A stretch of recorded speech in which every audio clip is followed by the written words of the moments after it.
날씨가 꼭 봄날 같아요. 집 근처 야산으로 산행을 해봅니다. 지금쯤이면 조금씩 단풍이 져야 하는데 단풍이 드는 것이 아니라 마르다가 비가 오거나 바람 불면 잎이 그냥 떨어져 내리는 것 같아요.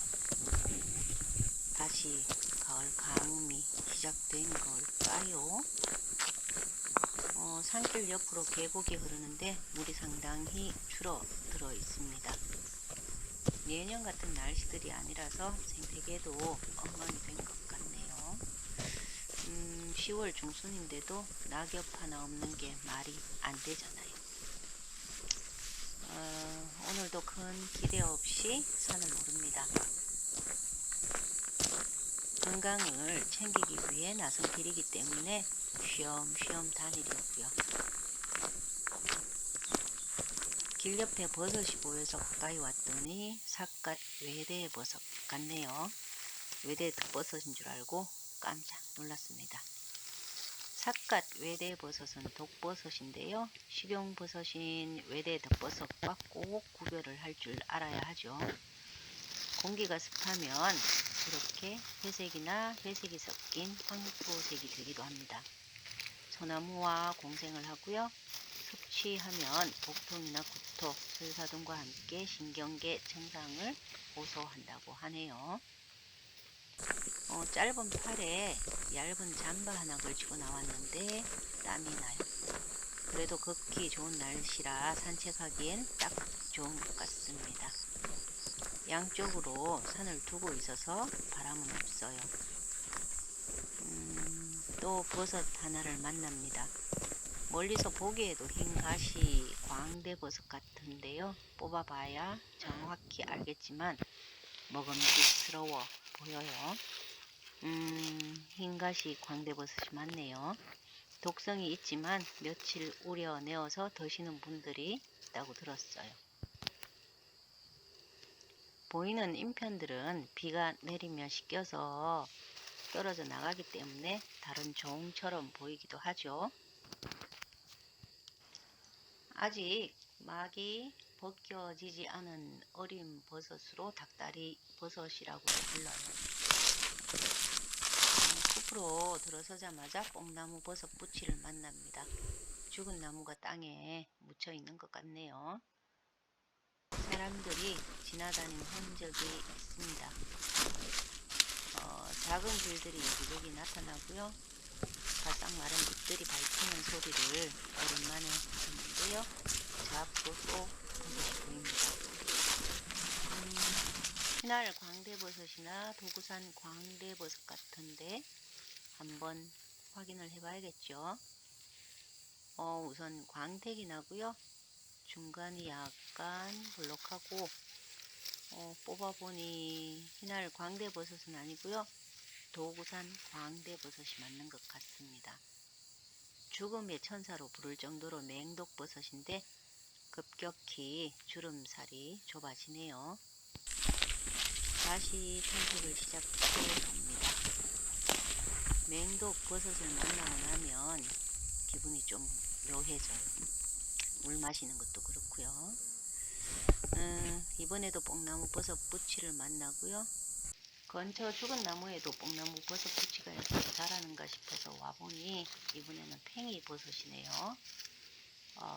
너무 깊숙이 박혀 있어서 채취가 어렵습니다.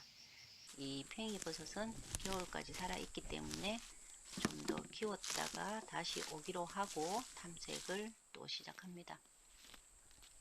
거의 마른 계곡을 끼고 있고요.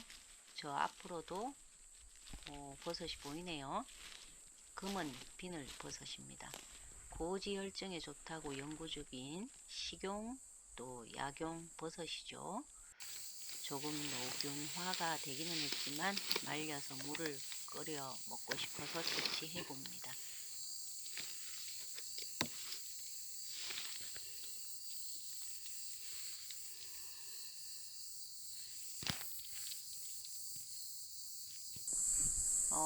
산에 들어온 지 1시간 조금 더 지났고요.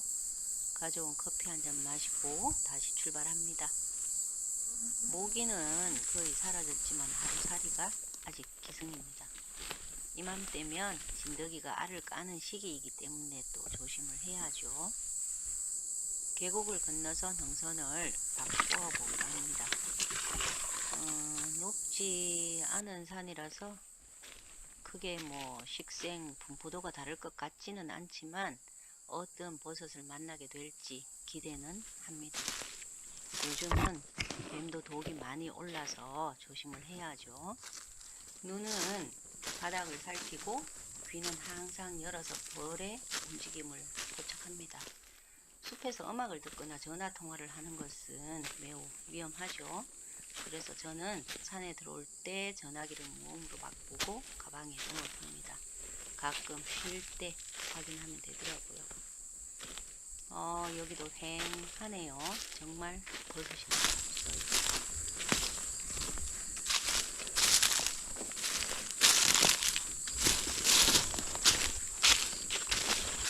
말라 죽은 영지버섯이 보입니다. 크게 방향은 타지 않지만 영지버섯은 남동향의 양지 바른 곳에서 많이 보이죠. 원래 영지버섯 구강자리를 빼앗기고 새롭게 개척해 둔 곳이 있어서 든든합니다. 약성이 좋은 제일 흔한 버섯이 영지버섯 같아요.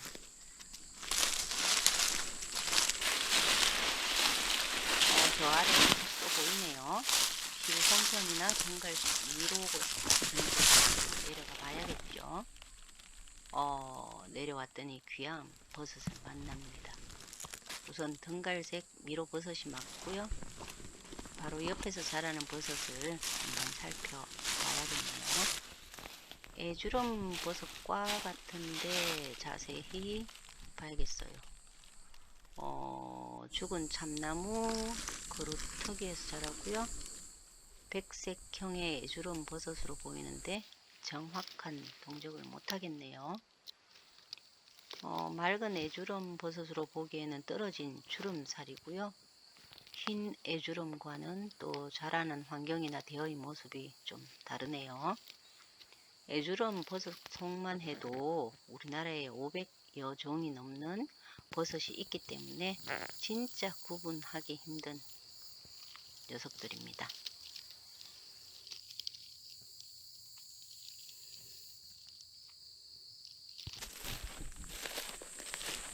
이제 서서히 하산을 준비해야겠어요. 텅 빈 것 같은 숲속에 또 버섯이 보입니다. 혈색 무당버섯이나 수원 무당버섯 혹은 조각 무당버섯처럼 보이는데요. 꽤 깊이 들어가 있습니다.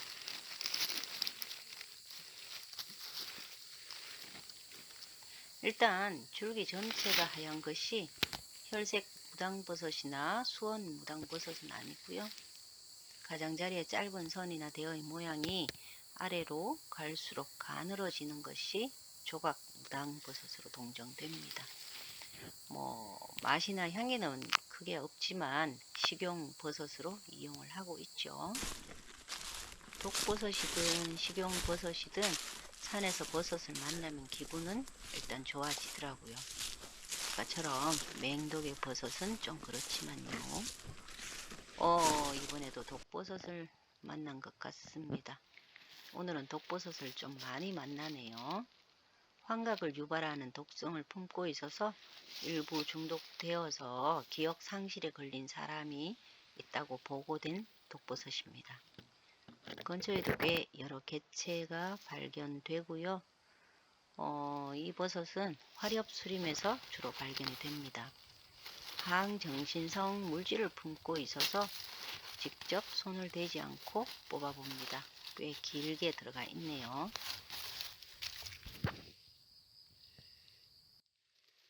독성이 아주 강하지는 않아서 그런지 러시아에서는 보드카와 함께 먹기도 한다네요.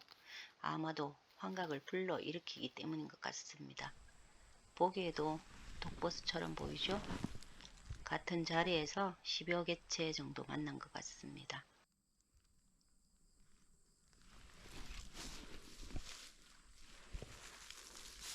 하산을 위해 이동하고 있습니다. 죽은 나무들이 꽤 쓰러져 있고요. 거의 다 내려온 것 같습니다.